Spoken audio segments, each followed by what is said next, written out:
Let's return to our top story. A big win for Donald Trump as his nominee for the US Supreme Court, Brett Kavanaugh, successfully passed the final hurdle yesterday evening, despite being engulfed in allegations of sexual assault. We can go to Lubbock, Texas now, speak to Oliver McGee, who served in Bill Clinton's administration and has advised presidential campaigns for both Democrats and Republicans. Thanks very much for joining us on Sky News this morning. I just wonder how you feel reflecting on the last 2 weeks, really, the hearings and now the confirmation of Brett Kavanaugh. Well, this is a day of American history. Brett Kavanaugh, with his 50 to 48 confirmation vote, is the most narrowest vote in 137 years since Stanley Matthews was confirmed by the Senate by Rutherford B. Hayes, president, and President Garfield.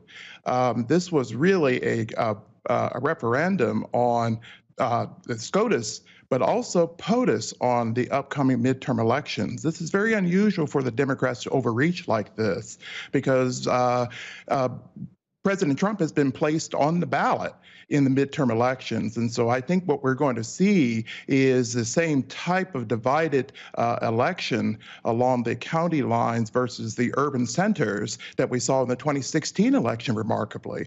And so that election was also about POTUS and SCOTUS. So it's very unusual to have the president of the United States be so central to the midterm elections. And so I think we got to fasten our seatbelts because we're in for a rough ride on to November 6, 2018, I believe, Tom. Quite, I'm sure. And the president has got his man on the court.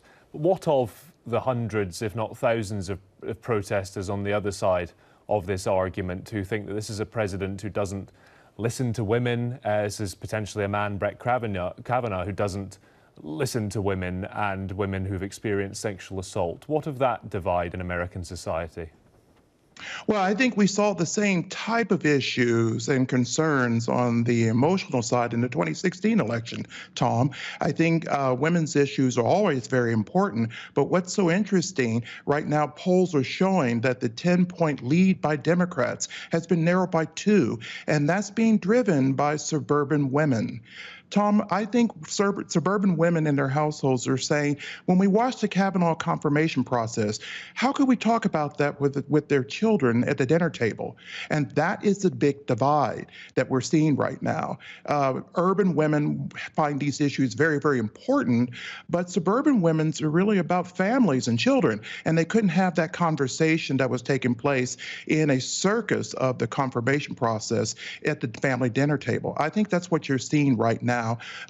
Same type of divide amongst women voters as we saw in 2016 is going to be mirrored in 2018, I'm afraid. What do you expect to happen in terms of the direction of the court? There's a lot of concern that it might try to overturn Roe Wade, the landmark abortion legislation. What is the future of the Supreme Court?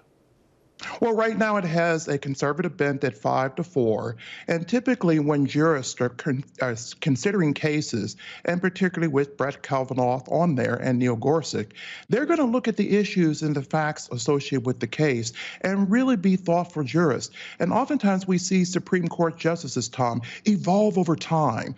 They evolve with society. They're not as political as you might see in the House and the Senate, but they become interpreters of the law, and they evolve with society's needs. I know that the issues today are about Roe versus Wade, and it's probably going to be more of a conservative bent, but don't be surprised when you see some Supreme Court justices will surprise you. Take, for example, Obamacare. We had conservatives basically vote for Obamacare on the Supreme Court. So oftentimes we get surprises from the Supreme Court, and I think we're going to see that here in this 5-4 bent.